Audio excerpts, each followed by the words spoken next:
Hey there, welcome back guys. In this video we're going to show you how to print and use the multicolor filament configuration disk right here, or filament configuration tool that will allow you to use your multicolor filament, right, and decide maybe you want blue, maybe you want red, maybe you want the multicolor. You're going to decide which one is right for you, and I'm going to show you how to use it with this tool right here.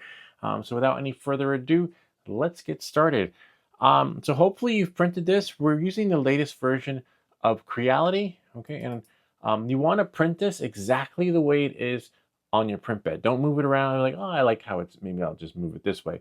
Oh, maybe I'll do it that way. No, leave it on the bed. And to know if it's on your bed correctly, you see it right here. Just going to zoom in. We're going to do the shift and slide. This is the marker bay technique. We were on a live stream one night and couldn't figure out how to do this after the update, because on an older version of Cura, if you have an older version, you'll have to hit spacebar. If you're on the latest version, you're fine. Just do the shift and slide marker bay technique. And as you can see, that's how it is on the bed, and that is how you print it. So hopefully you moved ahead. You've got one of these things printed. So let's get started. Let's go to the other file.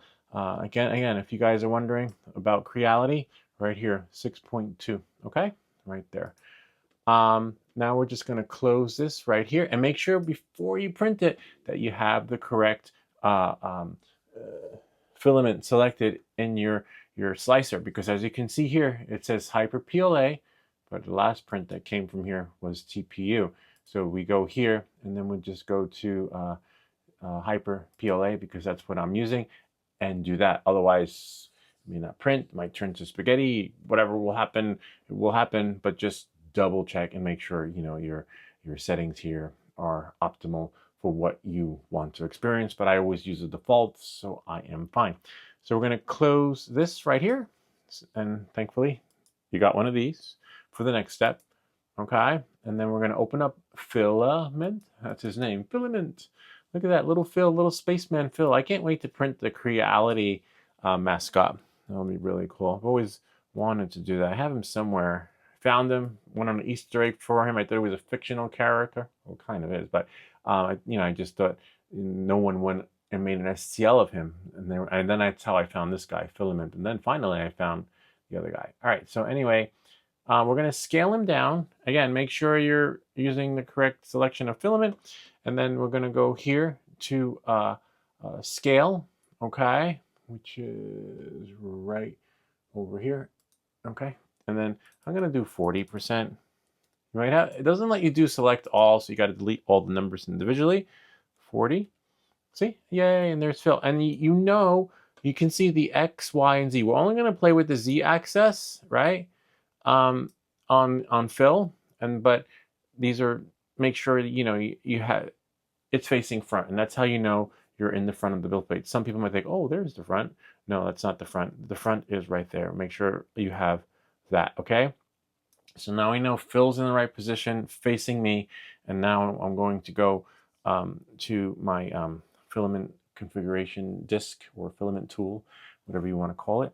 And what it'll do is, watch this. See how we have here? I love that blue. I can't wait to order another one. Watch as you turn it. You can give this to someone as a present, but you can keep it in a certain position and maybe move it around as you're cleaning, right? Maybe the next week it'll be facing this way, but look how it's blue. I love that. And then I keep it like that. It's actually a Mother's Day gift. And I was like, I want one too, but who's your daddy?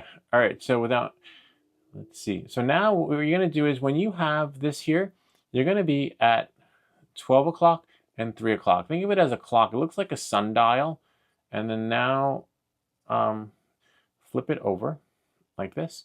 And then we know that if we turn Phil, right, to from where he's standing, right, that's it, from where Phil's standing, if we put Phil at 6 o'clock, we will be golden. So Phil has to be turned from his shoulder, from his front. So we're going to click him and then go here, rotate, and then see, we're just going to move from where the start point is to 6 o'clock. So it doesn't matter which way he's standing, but because that's how his face is going to be when he is in that position. So you see that, because this is the start point based on the configuration tool. So if I want, but if this guy is facing the other way, you just spin him around. accordingly, you know, so that until you get him at the correct angle. So if he's standing here like this, he's fine that way, right?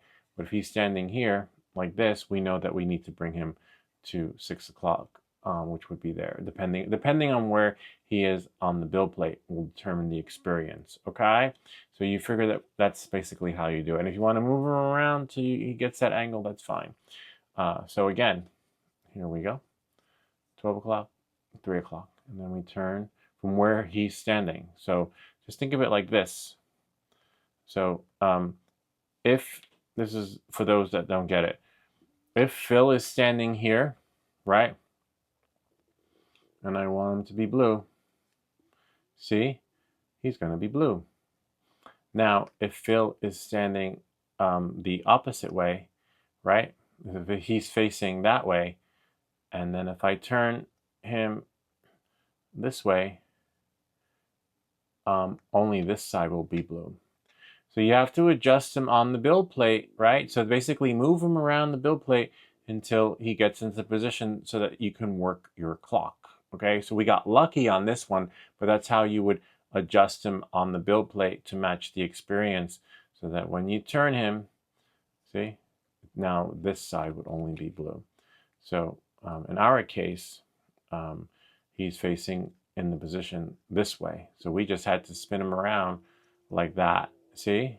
So that's why you might have to tweak your 3D print so that you can create the experience like we did here. It's not always going to be streamlined. So I'm always going to be like, oh, I'll just turn him to 6 o'clock and then that's it. No, you need to, you know, sort of like visualize like, okay, looks like he needs some adjustment because he's facing the opposite direction.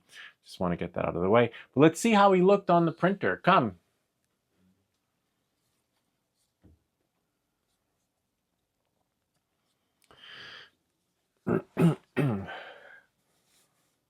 Kind of neat, huh?